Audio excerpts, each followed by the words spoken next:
Zéro limite. Vérité intégrale, humour total. Le podcast de développement personnel comme vous ne l'avez jamais vu. Nous allons parler aujourd'hui de votre personne idéale. Vous savez, le concept de l'âme sœur est sans doute le plus grand hold-up marketing de l'histoire de l'humanité, juste devant l'eau en bouteille et les régimes détox. On nous a vendu l'idée qu'on est en kit, une sorte de meuble Ikea émotionnel auquel il manque forcément des vis cruciales pour tenir debout. C'est ce qu'on appelle le cliché de la complétude par l'autre. On passe notre vie à chercher cette entité mystique qui, par sa simple présence, va miraculeusement soigner notre névrose de l'abandon et payer nos factures de psy. C'est une vision de l'amour qui relève de la sous-traitance.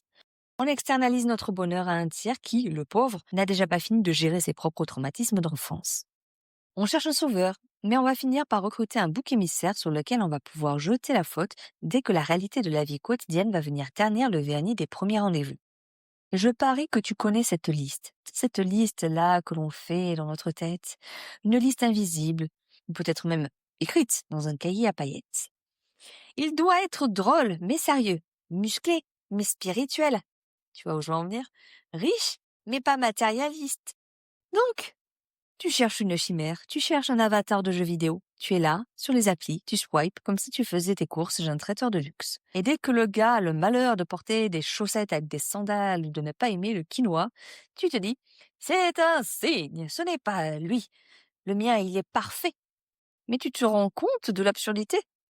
Tu attends que quelqu'un vienne combler un trou que tu n'as même pas encore pris le temps de mesurer. Tu veux que l'autre soit parfait pour t'éviter d'avoir à être entier. Tu cherches le miroir de tes désirs alors que tu devrais chercher le partenaire de ta réalité. Mais sache que je te blâme pas.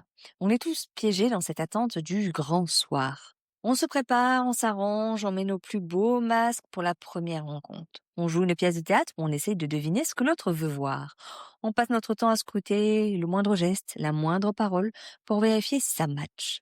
On est tellement focalisé sur l'idée de trouver la bonne personne qu'on oublie d'être nous-mêmes, une personne avec qui on a envie de passer du temps.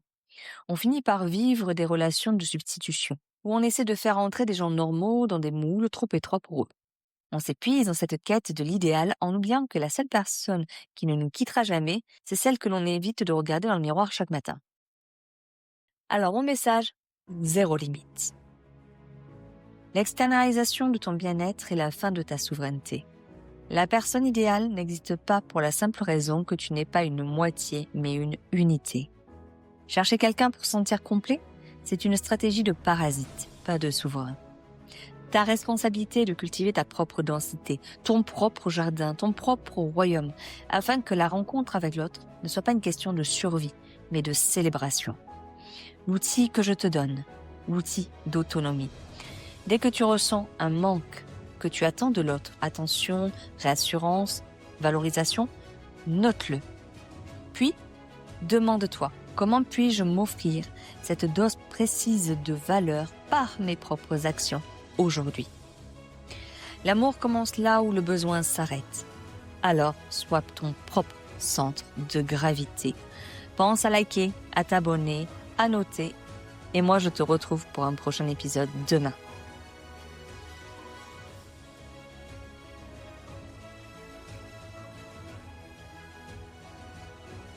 Pense à liker et à t'abonner pour toujours plus de solutions, de progrès et d'élévation dans zéro limite.